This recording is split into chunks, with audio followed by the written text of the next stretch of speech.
Hi everyone, welcome back to my channel. My name is Leslie Ortiz and I just want to say I'm very happy that you're here. And this video is going to be kind of like the first video I ever posted where I'm just going to sit down and talk, and I will be reviewing one beauty product. And also, I just turned 22, like probably 30 minutes ago, and that's fine. I just kind of wanted to do something fun for my birthday, I didn't plan anything for my birthday, to be honest. It was very anticlimactic. Like, I planned it just because I figured I wanted to have like my friends there and everything, but then I was also like, I should just stay home and order pizza and like be by myself. But then I was like, no, I'm 22, like I'm still young, I have to do something fun. So then I organized a pizza party, and then I'll probably go out with my friends later the night, or I don't know. But for right now, I'm by myself and I turned 22 and it's my birthday, so I just want to sit down and chat, and I'm going to actually review this product because obviously I'm not sleeping, so I need something for under my eyes. And this is an Awakening Ginseng and Eucalyptus Under Eye Mask. And I've never tried these eye patches, I've always wanted to. But we'll see how they work. I'll give you my full review, and they're from a Korean brand. They were only $5 at Riley Rose, and I think you can buy like a huge packet of them for probably like 15 bucks or something on Amazon.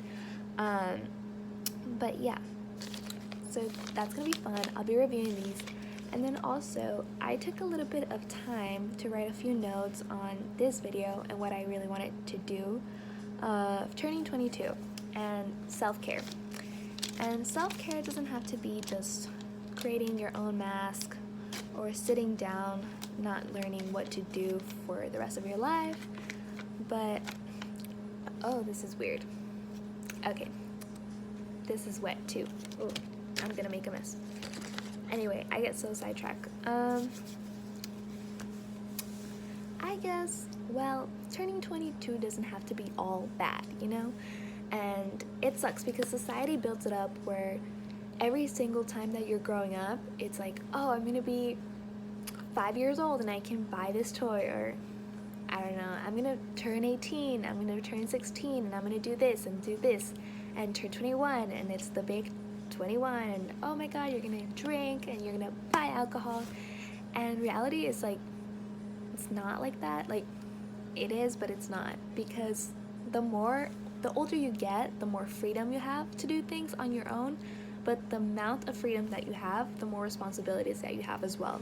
So that's something that I've learned, and something that it's kind of scary when you turn 22 or anything past 21. You get this fear and you're like, oh my god, I'm so old, I have nothing to look forward to. Like, the only thing I have to look forward to now is like when I'm 25, I can rent a car on my own, but like that doesn't matter for me because I don't even drive. Like, it doesn't matter. I should learn, but you know what, it's okay. The reason why we're not gonna panic about that is because I'm moving to New York City. That's not confirmed either yet, but I'm just speaking it into existence, you know. And I'm trying to take these things apart. They're jellies, and you put them under your eye, and it's supposed to relax your eye. Okay. Ugh, it's so gooey. Okay, so you take apart this paper, and it has two papers, so it makes it a little bit more sanitary. But I didn't wash my hands, so it doesn't really matter. And then you place it under your eye. Like this. Oh my god, this is so cooling. It's transparent. Oh, this is not gonna let me close my eye. Okay. Oh, this is burning. Is that okay? I guess so, because he has eucalyptus. Watch me not have under eyes. So again, I got sidetracked, but basically what I was saying is that once you turn 21, past 21, you're all like, nothing is as exciting anymore. And it's kind of sad because you have a lot to look forward to. and you don't realize it until you're doing moves and you're doing your shit and getting it together. And a lot of people question what I'm gonna do, like every single day, whether it's a professor, whether it's a friend, whether it's a family member, or me, or even strangers. Like, you meet people and then you're like, oh yeah, like I'm a senior, I'm studying marketing, and they're like, oh, do you know what you're gonna do? Where are you gonna work? Where are you gonna live? And you're like, chill, bro, I just met you. chill. Um, so yeah, people always ask you, what are you gonna do? And I make up lies, you know? Sometimes I say, I'm gonna travel around the world. Like, I don't have money, but I'm gonna do it. Or I say, I'm gonna be a bartender and travel around the world, so I have to, like, that one skill to take with me, I guess. Or I've said before, like, oh, I'm just gonna work probably at a company, and then they ask me which one. I'm like, oh, I'm waiting for application or responses. But to be honest, I'm not very scared. I know what I want to do, and it's work within like the fashion beauty industry, in marketing, and doing videos like this is really fun, and it's teaching me a lot about my personality and how I want to connect with people. So I already promised myself, and I made other people promise me that they would stop me if I ever do this, but I don't want to be a person that has a similar,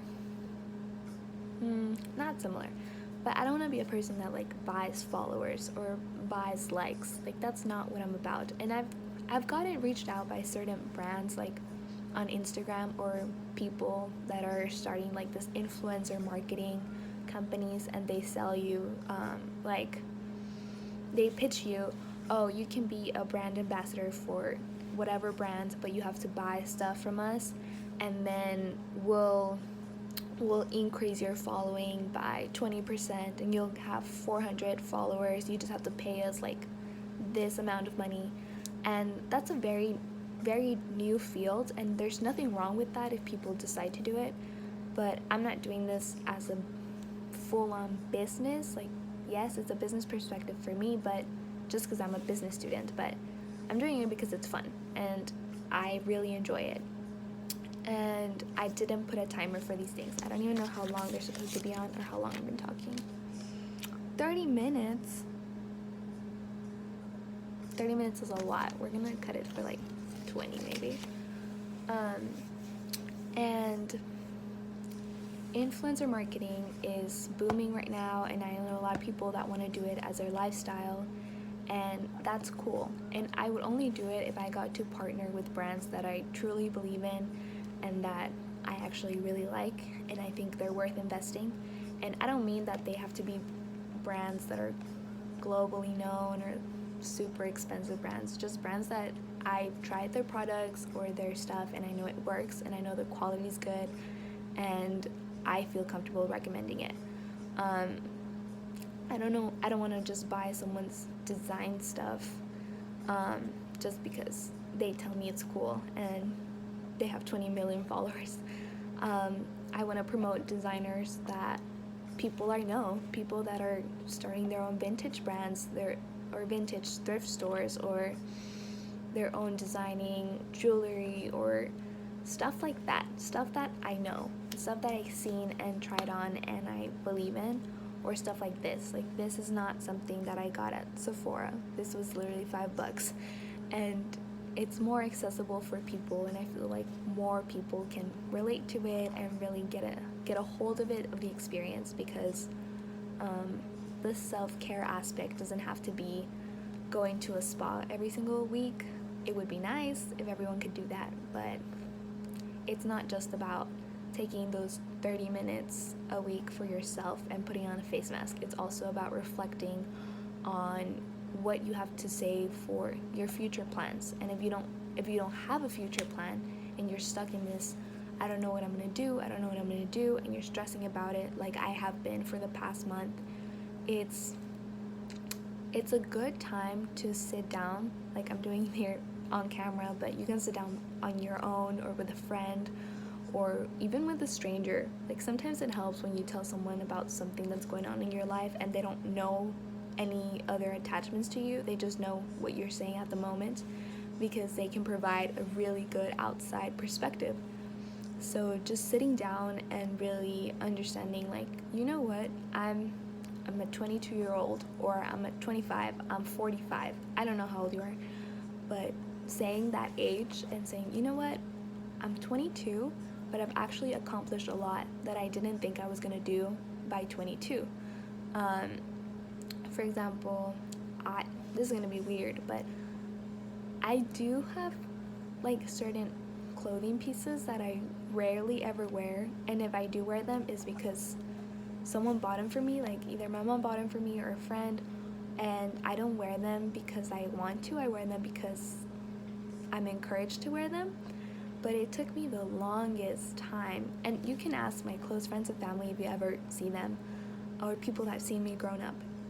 I've rarely liked wearing crop tops or like low cut blouses, or things that show off my shoulders too much.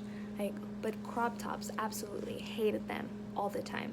And it's weird because in sixth or seventh grade, something like that, I used to be in belly dancing, and I didn't like to show my stomach. And it's like, well, what are you doing? It's freaking belly dancing.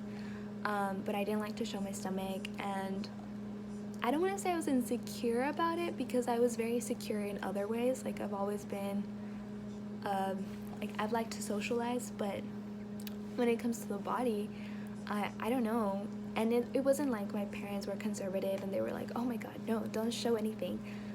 Actually, the opposite. They always encouraged me to really be outgoing and like try on things and be fashionable and just look good, but it would be okay if I wanted to wear a crop top. It was not like someone was stopping me.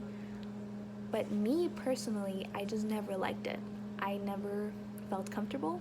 And it wasn't until like, I want to say maybe last year, when I started really feeling more comfortable. Like, I would wear them before last year, but I didn't feel comfortable.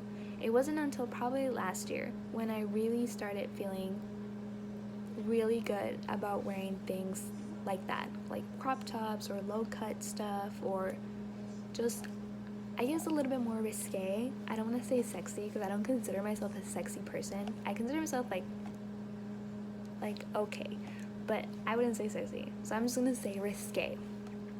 And that really helped out my fashion style today, because I discovered so many pieces that either I already had and I was just so afraid of ever wearing, or new pieces that I was like, wow, I never thought I could pull this off, and this actually looks good on me.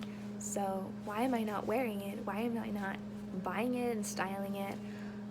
So that, I learned that just a year ago. And that's something that if you would have told me when I was in middle school, I would have never believed it.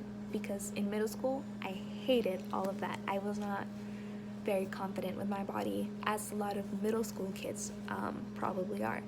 So next time you think you haven't accomplished a lot by 22 or 25 or 45, just look back and think, yo, I've done a lot, and I've gone through some things that you wouldn't believe. And it's not about comparing people's like problems or people's struggles. It's just about you doing you, and you realizing that you've actually done so much. And sometimes we don't realize it, and we like to say, you know what, like, oh, this person's 17 and they're already freaking millionaires. Well, it's just their life, but we don't know what happens behind the scenes, and we don't know what our life would be if we were like famous at 17 or something like that.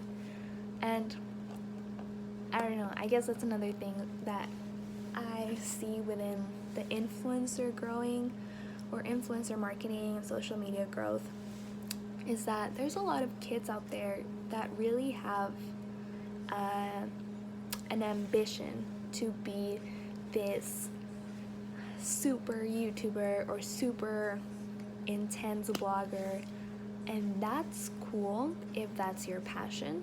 But if you're doing it just because you want to move to California and like have this expensive lifestyle, but you're not putting actual hard work into your videos and your audience, and you're not really developing a following because you want to make a good change in the world, you're just doing it for your own benefit, then I don't think that's fair, because you're just using all these brand deals to create something, but you're not doing it out of love. And yes, you're gonna have that rich, like that money and that power and that presence because you're gonna be a public figure, um, but not using it in a positive light, I don't think it's really beneficial in the long term for you. And that's just me talking from like what I've seen on like either YouTube or other blogs or social media accounts. Like you can tell which ones are very genuine, and genuine I don't mean like they have a certain aesthetic. I mean genuine, they put a lot of heart into what they do and they believe in it and they show their like themselves 100%. Um, but just it's not worth it if you're just doing it for 5 minutes of fame. And money comes and goes, but if you can't build something sustainable and something that's gonna make sure that's gonna carry out your legacy and things that you believe in and that you work in, and I'm not saying money is bad or power is bad, it's just how you use it. So there's a lot of influencers and bloggers and YouTubers that actually create foundations, or they don't, sometimes they donate money, but I don't want to say just it's a money thing, but they also work with campaigns and they work with politics and they work with making moves so that their audience understands like we should work towards a better world. And yes, I make content to entertain you in a certain way and that brings value to your life, but also let's bring value together to our society by partnering up with these great organizations and supporting this and bringing light to major topics that no one else talks about. So I'm gonna use an example like Superwoman. She makes funny videos and it's all about like parodies, and just her videos are awesome, but now she also has helped out with a lot of different campaigns that support girl power and empowering women. And even her lipstick, it's called Boss, but it's like behind the meaning it's empowering women, which I think is really cool. Like Tyler Oakley, he talks about the LGBT community, or Jeffree Star, he donates a lot to programs of so LGBT community as well, from what I remember from Shane Dawson's video. And a lot of them that have created these huge platforms, yes, they create a living and it's a really good living for them, and more power to them, but they're actually trying to give something back and create something of value, something that it's not just putting products out there and hoping people will buy them, it's creating a quality product that makes people want to be loyal and want to be part of this community that they're building. So that's just my take on influencer marketing. And if you're gonna do it, I mean, be smart about it. Don't fall into this category of saying like, oh, I'm gonna buy what everyone's buying so I can make a fashion blog. Like, the reason why there's fashion blogs is so that you are trendy and different and stylish. So if you genuinely like a style, go for it. But if you're just doing it because certain brands are in something, I don't think that's super stylish. I think it's better to explore different things, because sometimes if you are very focused on just one brand or just a couple of brands because you want to remain in a certain environment or something, you are preventing yourself from discovering so many new brands out there and so many designers and so many creators out there just by saying, oh, I don't buy things that are under $100, or oh, I only buy designer brands, or oh, I only buy this. You are really stopping yourself from developing more knowledge and more world and more art out there. And if you're a true stylist or a true like fashion lover, you're gonna see a lot of appreciation for someone's craft. So whenever someone's gonna show you a hat that they made, a jewelry collection that they've worked on, or just them putting style pieces together, you're gonna be impressed, because you're not gonna see it through your eyes of something that you would wear. You're gonna see it through the eyes of, wow, this is a style and this is their style, and good for them because they're confident in it, they're gonna make it work, it photographs well or they look great in it. And that's a true fashion community is about. It's supporting each other's styles in different ways and trying to collaborate. It's not about who's the best dress or who's wearing the most expensive thing. In my opinion, I think if you really love fashion, you can see past that and just look at beautiful stuff and show appreciation for handmade creations, show appreciation for design, for aesthetics, for a theme. Because at the end of the day, that's all what it makes a brand, a living brand. It needs to have that essence and that personality. So if a designer is able to do that, or if a fashion brand is able to do that, then that's successful to me. Just to know like they have a personality. And if a blogger or a stylist or someone in fashion has a very particular style, I see them as successful because I'm like, wow, they found out who they are, at least in the fashion spectrum, and they're working it and they're confident in it.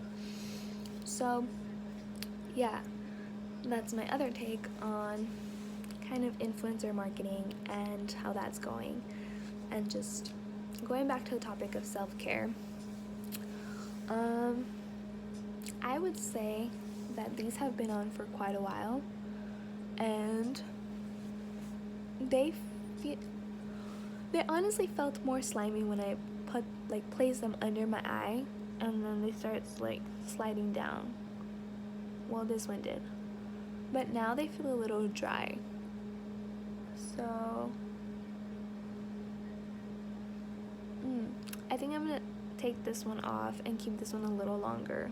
So see how it is. So it just looks the same. They're like a gel-like consistency, and they have little dots, and I think that's the ginseng. Very interesting. And then it's up to pat down the product or the leftover product. Honestly, it just looks, it's supposed to look brighter. I don't know if it actually does anything. It feels really nice. I feel like my under eyes at least, they look the same. They just feel nice. They just feel refreshed, I guess. So yeah, so I'm 22. I'm doing face mask. I'm not partying at a bar. And I'm kind of hungry too. But basically that's all I wanted to say. I may not be a successful person yet. I may not know exactly what I want to do yet. I just know I want to work in like the fashion industry and the beauty industry, and I want to always remain genuine. And I encourage you to be genuine as well. Just because whether you work in fashion or not, it's very easy to spot people that are trying to fake it. And I know it says like fake it till you make it, but I don't believe that. I feel like if you're yourself, you're gonna accomplish way more than if you fake something that you're not. And you can pretend to be someone you're not and accomplish things, yeah, for sure. But I think that's gonna create a little bit of loneliness and a little bit of sadness in the long term. So work hard to develop the dreams that you've always wanted to, and just look back on what you've accomplished. You've accomplished so much, and I don't think we realize that, but I believe you. Like, if I've accomplished something, I'm pretty sure you have too. Like, the only people that probably haven't accomplished a lot, it's like babies, because they were just born, so they need a little bit of time. But you've been here a while, like you have passed exams, or even if you fail them, you know what, it's okay. You've accomplished other things, and I'm sure you have. So just reflect on that, and if it helps, you can do a little face mask or a little eye gel mask, whatever you find, for $5 at whatever store. It doesn't have to be expensive, but if it is, you go to the spa. I respect. So yeah, that was all I had to say. It's a lengthy video, I know, and the upcoming videos are coming. I really need to learn how to talk. the other videos are coming, and one I talk about Gucci and hype beast culture, very interesting, and then the other one I talk about festival fashion, which ACL is coming up. So if you're going to ACL, let me know in the comments down below, and tweet pictures or tag me on your pictures on Instagram of like what are you wearing to ACL, because I love festival fashion. I wish I were going this year, but unfortunately I can't. But still love to see all the outfits, all the makeup, all the hair. I live for it. So yeah, tag me, and that's it. So I hope this was helpful and that you feel really good about yourself after watching this video. That's it. Bye.